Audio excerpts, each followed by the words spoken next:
A triumphant leader with unwavering conviction, put in the effort, and you will reap the rewards you deserve. He compensated his staff justly, anticipated their dedication, and never probed into their lives beyond working hours. Until one fateful night, he did. A diligent worker stayed behind, eagerly anticipating a takeout container hidden away like a cherished secret. Yet, as he inadvertently trailed her to her residence that evening, the revelations he encountered dismantled all his preconceived notions regarding ambition, achievement, and the price of endurance. For the first time in his life, he found himself questioning whether sheer effort would suffice. Malcolm Reed crafted his empire from the ground up. He lacked inherited wealth, had no safety net, and didn't depend on handouts. Instead, he relied solely on hard work, countless sleepless nights, and an unwavering belief that discipline was the cornerstone of success. Reed Logistics, born from his vision, began as a solo trucking venture in Atlanta, Georgia, and has since evolved into a powerful entity in the industry, boasting fleets that traverse the nation. He commanded respect, and there was an air of fear surrounding him as well. He earned a reputation as someone who consistently met deadlines, driving his team to excel while ensuring they were well compensated. At Reed Logistics, the focus was always on achieving victory. That was the guideline. That was the sole path forward. Yet, even someone like Malcolm, despite his strong beliefs, had areas of ignorance. That evening, as he lingered in his glass-walled office, analyzing the quarterly performance metrics, something outside drew his attention. The structure had largely cleared out by this point, with only the cleaning crew left, diligently going about their tasks. In the soft, muted light of the break room down the hall, a silhouette remained, almost as if caught in a moment of contemplation. Naomi Hayes. He was familiar with her, albeit not on a personal level. She was the kind of employee who quietly excelled, consistently diligent, and always self-motivated. Whenever overtime was an option, she seized the opportunity. Whenever coverage was required for shifts, she was always present. The ideal employee that every employer desired, the one who never sought special treatment. That was precisely why what he witnessed next felt off to him. Naomi lingered by the food counter, her stance hesitant, oscillating her weight from one foot to the other, as if wrestling with the decision of whether she truly belonged in that space. The cafeteria had shut its doors long ago. She made her way to the cook, a man Malcolm had only seen a handful of times during his late-night coffee runs. Their exchange was fleeting, whispered softly enough that Malcolm couldn't catch the words, yet the furrow of the cook's brow and the pause before he retrieved a takeout container spoke volumes to Malcolm. Naomi's shoulders relaxed in what seemed like relief as she whispered a thank you, hurriedly shoving the container into her large tote bag before scanning her surroundings, ensuring no one had seen her. She pivoted, striding purposefully toward the exit, her gaze lowered, moving quickly yet with intention. Malcolm reclined in his chair, fingers interlaced before him, gazing at the deserted cafeteria. He was not the kind of leader who intruded into the private affairs of his team. That wasn't the way he managed affairs. Your effort was commendable. You received your payment. Uncomplicated. Just. Yet Naomi put in more effort than the majority. She worked tirelessly, often taking on 2 or even 3 shifts in a row. She was the one person who truly deserved to indulge in a meal. What was the reason behind her needing to request one? The idea lingered in his mind, disturbing in a manner he couldn't quite articulate. Perhaps it was insignificant. Perhaps she simply overlooked her wallet. Perhaps she was setting aside funds for a grander purpose. Perhaps it wasn't his concern. As he shifted his focus back to the reports, the figures on the screen became a haze, devoid of significance. His thoughts were consumed by that one vivid scene, Naomi, stealthily tucking a takeout container into her bag as if it were a forbidden treasure. What if there was something deeper beneath the surface? Malcolm was not one to act on a whim. He approached decisions with a steady mind, unaffected by passing feelings. Yet, as he stood there, sleeves rolled up, his feet began to move before his mind could intervene. As he emerged into the night, the air enveloped him with a cool, crisp bite that nipped at his skin. In the distance, he spotted Naomi, making her way toward the nearest bus stop. Without car keys, there's no ride to wait for. Only she remained, burdened by the weight upon her back. Malcolm paused, uncertainty flickering in his eyes. This crossed a boundary. As the next bus pulled up and Naomi boarded, he realized he was following suit without a second thought. The bus lurched ahead, its faint overhead lights sputtering intermittently, throwing quick bursts of stark white onto the nearly vacant seats. Malcolm positioned himself at the rear, just distant enough to remain inconspicuous yet near enough to observe keenly. Naomi settled into a seat toward the center, her posture relaxed, her head leaning against the chilly window. She appeared utterly drained, a weariness that rest alone could not remedy. Yet it was the sort that penetrated deep within, the sort that arose from bearing an excessive burden for an extended period. The city rushed by in a haze, the vibrant neon lights of gas stations, the inviting glow of late-night diners, and the ceaseless flow of headlights cascading along the highway. As the bus journeyed away from the bustling business district, the scenery started to transform. The structures diminished in size and age, the avenues dimmed, the pavements fractured and irregular, the shops substituted with shuttered windows and barriers of chain-link fencing. Malcolm came to the understanding that he had never truly explored this part of Atlanta. It was present in the same city, marked on the same maps, yet it represented an entirely different realm. Naomi hardly stirred. She neglected to check her phone. She remained still. She gazed out the window, embodying a serene acceptance that stirred an unsettling feeling within him. How many nights had she repeated this ritual? How often had she found herself on this same bus, traveling this same route home after enduring shifts that seemed utterly unmanageable? The bus came to a gradual halt. Naomi yanked the stop cord with confidence, as if it were a familiar ritual she had performed countless times. As the doors hissed open, she shifted the strap of her tote bag, wrapped her thin jacket more snugly around her body, and stepped out onto the sidewalk. Malcolm paused, uncertainty flickering in his mind. This had crossed the line. Yet his feet continued to move. He stepped out a few strides behind her, maintaining his space, his hands tucked into the pockets of his well-fitted coat. The scent of rain on the pavement lingered, rich and weighty in the atmosphere. The streetlights danced in and out of life, some glowing brightly while others remained stubbornly dark. The houses in this area were not deserted, yet they certainly lacked proper maintenance. The siding showed signs of paint peeling away. Mailboxes tilted at peculiar angles. A setting where expectations were low, and the priority was simply to endure rather than to thrive. Naomi moved with determination, despite her fatigue.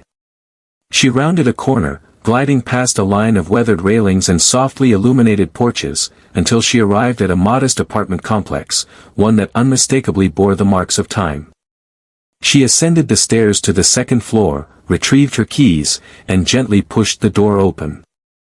Malcolm eased his pace, halting right before the structure. Peering through the delicate, aged curtains, he caught a glimpse of it. The apartment was empty. Not the sort of emptiness that suggests a recent arrival, but rather the kind that speaks of someone who has endured a long period of living with very little. There is no couch. There is no dining table. There are no indications of solace. Only a solitary mattress resting on the floor, accompanied by a handful of blankets and a plastic crate topped with neatly arranged clothes. Suddenly, two tiny heads emerged from the edge of the mattress. Young ones. 1. Malcolm felt a knot form in his stomach. Naomi knelt beside them, her movements deliberate and gentle, her fatigue momentarily forgotten as she gazed upon their faces. She placed the takeout container on the floor, opening it with careful tenderness, as if it were a delicate treasure. The children, a boy and a girl, no older than 5 or 6, leaned in eagerly, their eyes sparkling with curiosity and their movements swift. Not the leisurely stretch of children reaching for a treat, but the intense kind of hunger, the sort that arises from prolonged anticipation. She divided the meal between them, ensuring that each received an equal portion. Yet she chose not to eat. She merely observed. Malcolm remained rooted in place, the gravity of the moment bearing heavily upon him. He dedicated years to cultivating a business, urging his employees to strive for greater intensity, speed, and endurance. But had he truly ever examined them? Had he ever paused to reflect on what transpired once they punched out?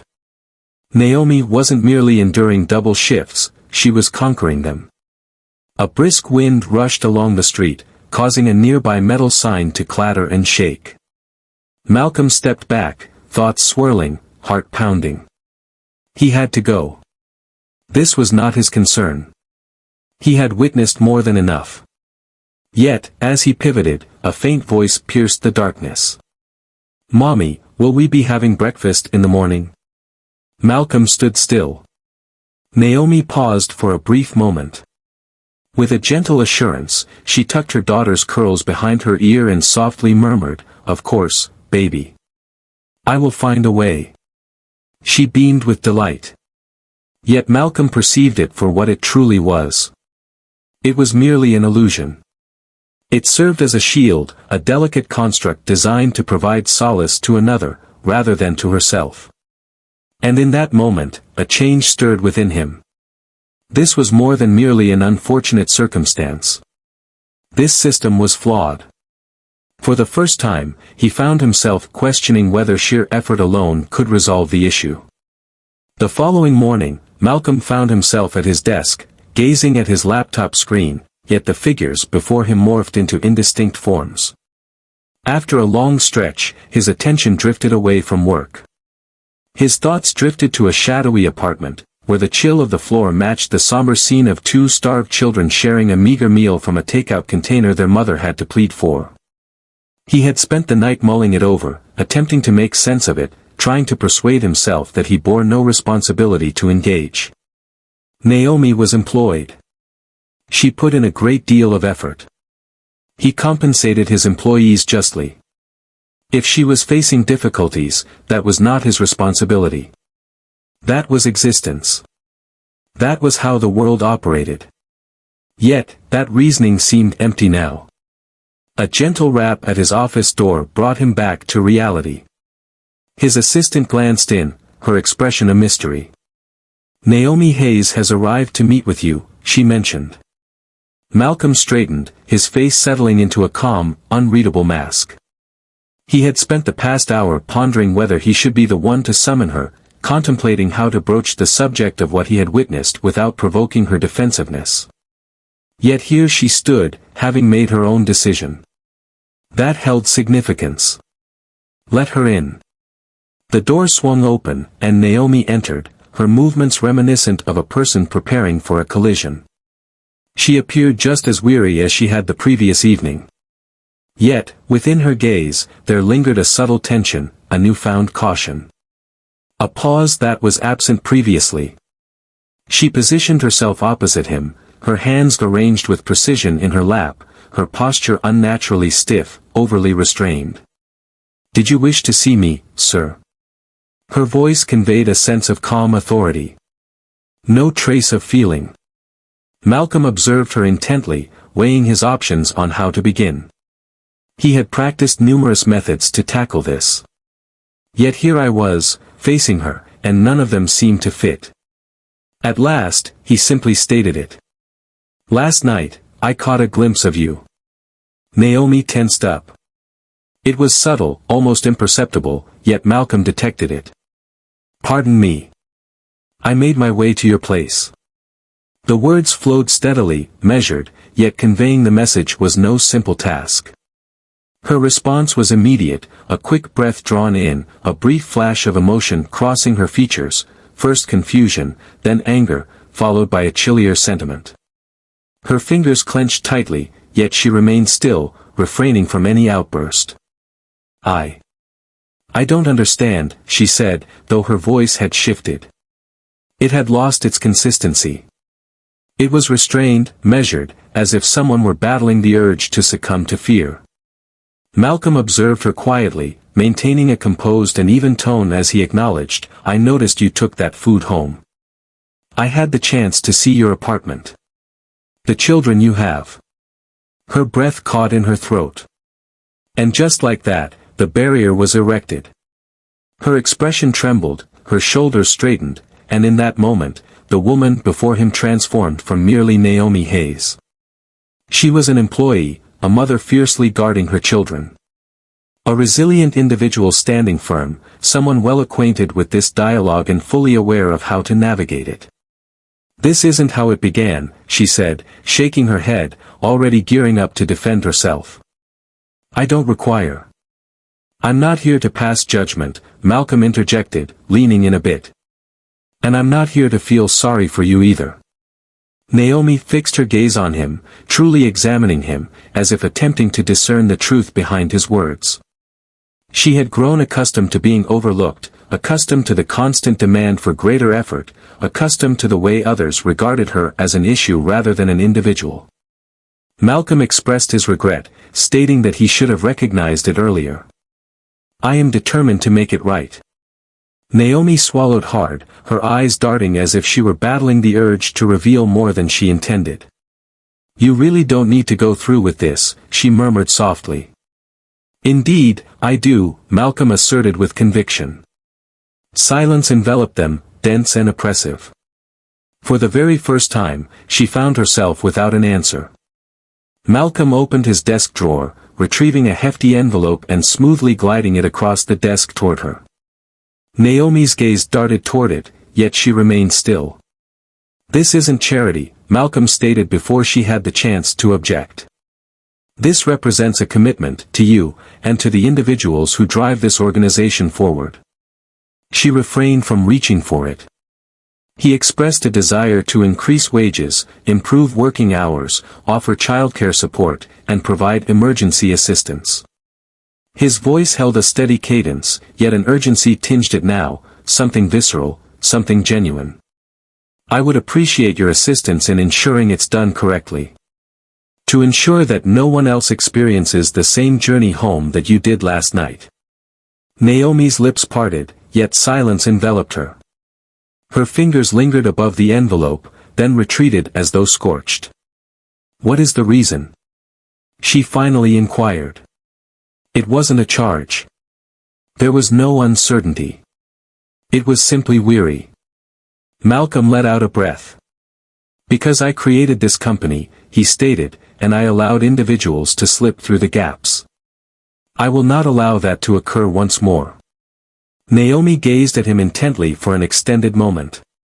With deliberate slowness, she extended her hand, her fingertips brushing against the envelope before she clutched it firmly. Emotion surged within her, yet she fought to hold it at bay. She had never been one to readily accept assistance. She had never encountered anyone who would even think to offer it. Malcolm locked eyes with her, his stare steady and resolute. "You no longer need to face this by yourself." Naomi took a deep breath. At last, she gave a nod. A moment later, she rose, her shoulders straightening, clutching the envelope to her chest, and for the first time in ages, she permitted herself to feel hope. Malcolm observed her departure, a profound and unwavering sensation embedding itself deep within him. This was more than merely mending a business. This was about transforming lives. And he was only beginning. The door clicked shut behind Naomi, enveloping Malcolm in the stillness of his office. He breathed out, measured and calm, his palms resting firmly on the desk as he gazed at the spot where she had just stood. A shift stirred within him, a weighty presence, an enduring change. This was a point of no return.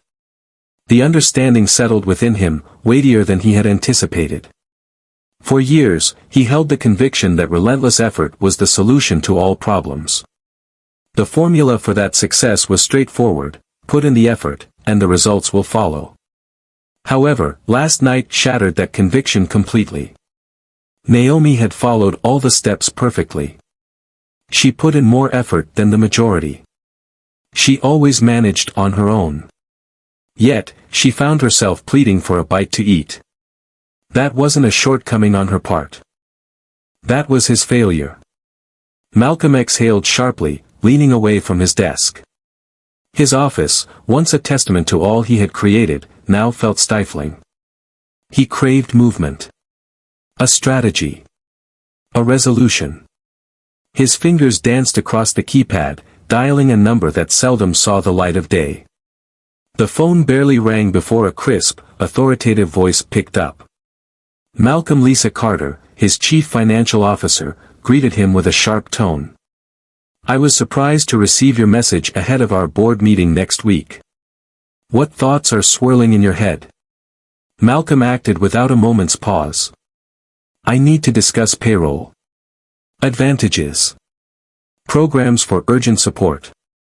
I must discuss it today. A silence lingered on the line. Subsequently, a soft breath escapes. Lisa remarked thoughtfully, you're not someone who acts on a whim. What transpired? Malcolm's jaw tightened. He found it difficult to articulate the heaviness in his chest, the way Naomi's subdued fatigue had lodged itself in his thoughts like an unyielding splinter. Yet, he had constructed this enterprise alongside Lisa from the very beginning. She was the one who would truly get it.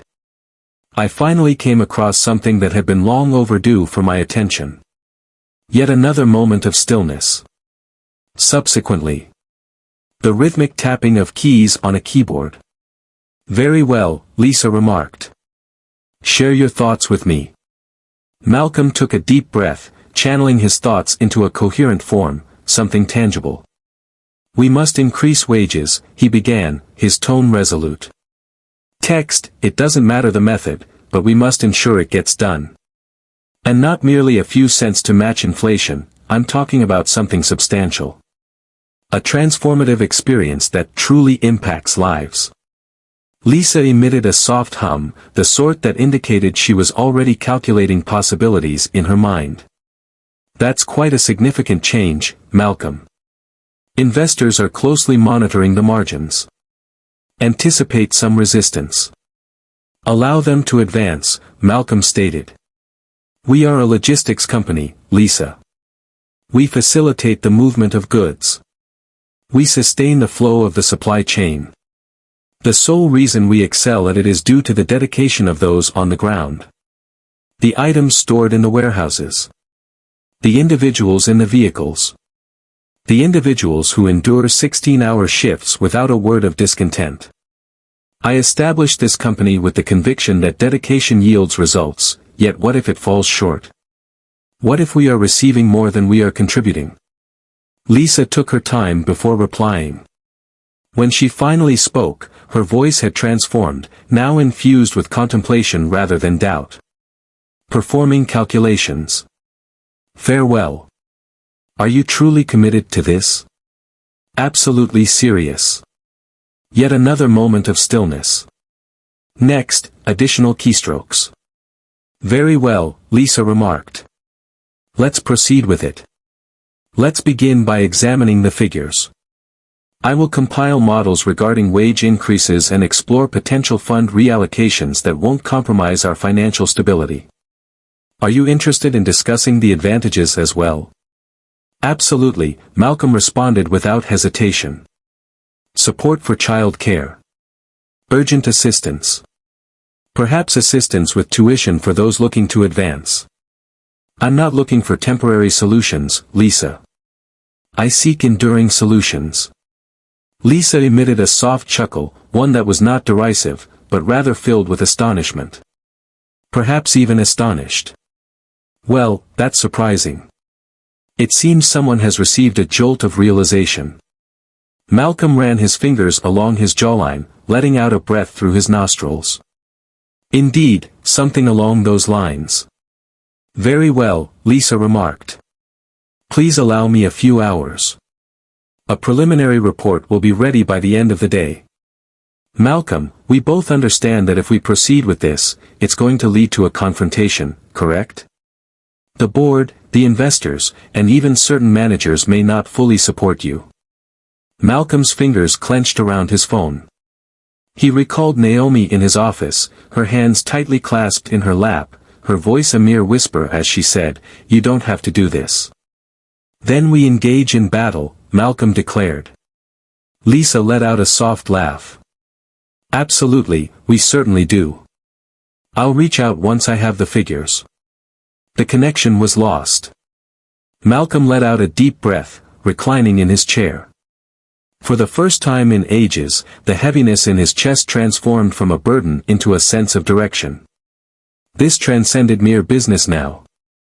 This was about making the ethical choice. For the first time in his career, Malcolm Reed was ready to wager everything on the individuals who had shaped his company into what it had become. The boardroom was enveloped in a stillness that was almost palpable, a silence that cut through the air, laden with an unyielding tension and a weight of unsaid defiance. Malcolm positioned himself at the head of the elongated glass table, his fingers interlaced before him, gaze unwavering as he absorbed the expressions of those gathered around him.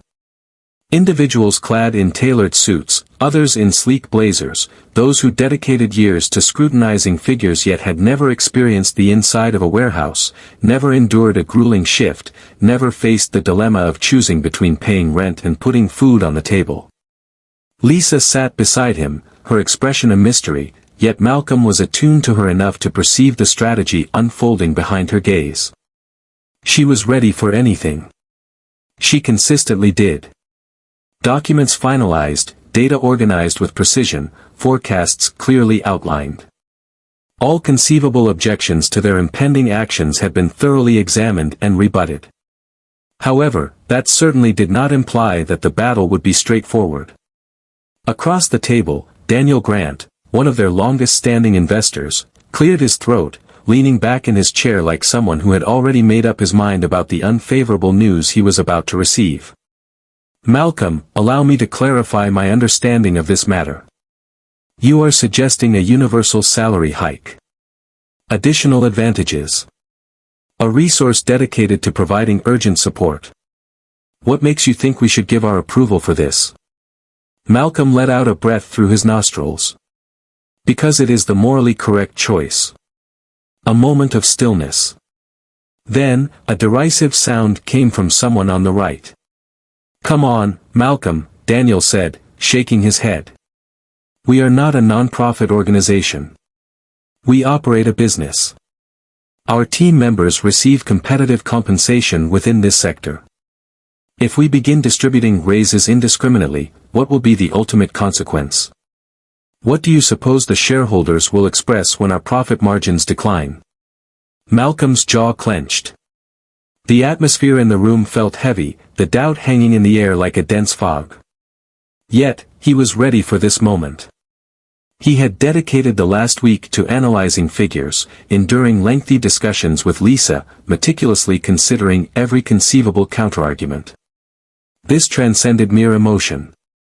This was reasoning. This was a calculated approach. This represented what was to come. "We operate a logistics company," Malcolm stated, his tone steady yet resolute. "We create experiences. We refrain from creating new technology. We facilitate movement. The sole reason we excel beyond others is due to the dedicated individuals on the ground. The individuals loading the trucks, navigating the night roads, taking on additional shifts to ensure this enterprise thrives. They transcend mere figures on a spreadsheet. They are individuals. At this moment, they are being overlooked." Lisa pushed a report across the table. "We've analyzed the figures," she stated. "Indeed, this plan will require an initial investment from us. However, what about turnover rates? Those are harming us more swiftly than any raise ever might. The resources we invest in ongoing hiring and training are draining this company significantly. Holding on to what you have is essential for progress. By investing in our employees today, we can expect their commitment and loyalty in the long run." Another board member, a woman in her 60s with silver hair pulled into a tight bun, scrutinized the report with a frown, yet refrained from dismissing it entirely. "Are you really suggesting that this pertains to sustainability?" Malcolm stated that it revolves around survival. "Do you believe the competition is worse now?" Allow some time to pass. Without establishing loyalty at this moment, we face inevitable failure. We have the choice to be the organization that attracts talent or the one that employees abandon at the first sign of a more appealing opportunity. The atmosphere thickened with an awkward stillness. Malcolm observed the cogs in their minds whirring, some already calculating the delicate balance of risk and reward. Certain individuals would remain steadfast in their beliefs. Yet, there were those who were attentive. Daniel crossed his arms, his lips forming a tight line. What if this doesn't succeed? What if our efforts only lead to financial loss? Malcolm leaned in, his eyes steady and unwavering. Then I feel the loss deeply. That certainly captured their interest. Lisa's gaze shot in his direction, yet her lips remained sealed. Not at this moment. The remainder of the board, however, whispered in hushed, astonished voices. Daniel squinted, his gaze sharpening. Are you suggesting that you'll reduce your own pay? If that's what it takes, Malcolm said. He truly meant it. Each and every word. This company was built by me. If we do not succeed, I will accept the accountability. However, I assure you that we will not. I have faith in this. I have faith in them. And if I'm prepared to risk my own earnings for it, then you should really start questioning why you're not doing the same. Yet another moment of quiet. Then, at last, the woman with the silver hair, Catherine, one of their most seasoned investors, let out a sigh and slid the report back toward Lisa. She expressed her thoughts, I believe. Gently, with precision. We need to broaden our perspective beyond the immediate future. I cast my vote in favor. Lisa's fingers tapped lightly against the table, a subtle gesture, yet Malcolm noticed the faint indication of triumph. One by one, the votes aligned seamlessly. There is no consensus. Not without struggle. However, that is sufficient. Sufficient to transform it all. As the meeting concluded, Malcolm emerged from the boardroom into the hallway, feeling the burden in his chest finally ease. Lisa strolled alongside him, casting a glance upward with an understanding expression. When you claim to be serious, she muttered, I didn't realize you were referring to your own damn salary. Malcolm exhaled softly. It was effective, wasn't it? Lisa shook her head, yet he noticed the faint smirk she attempted to conceal. Indeed, she acknowledged it. Indeed, it did. They paused by the elevators, the soft buzz of the office enveloping them. Beyond the transparent barriers, workers navigated their daily tasks, dispatching shipments, fielding calls, sustaining the organization in ways the executives would never completely grasp. Malcolm gazed at them, his jaw clenched, his resolve unwavering. It transcended the story of a single woman. It transcended Naomi. It revolved around each and every one of them. All those individuals who have ever endured the rigors of a double shift. Each driver who had ever overlooked a holiday. Every individual who has toiled relentlessly, pushing themselves to the limits merely to make ends meet. For years, he had held a steadfast belief in the value of hard work. He continued to do so. Yet now, he held faith in something greater. Very well, Lisa remarked, her arms crossed defiantly. Now that we have the green light, who will be informing the employees? Malcolm let out a breath, easing his shoulders back. I exist. Lisa arched an eyebrow. Are you certain? This will come as a surprise. Indeed, Malcolm remarked, nodding with determination, moving ahead, fully prepared for the challenge that lay before him. I want them to hear it directly from me.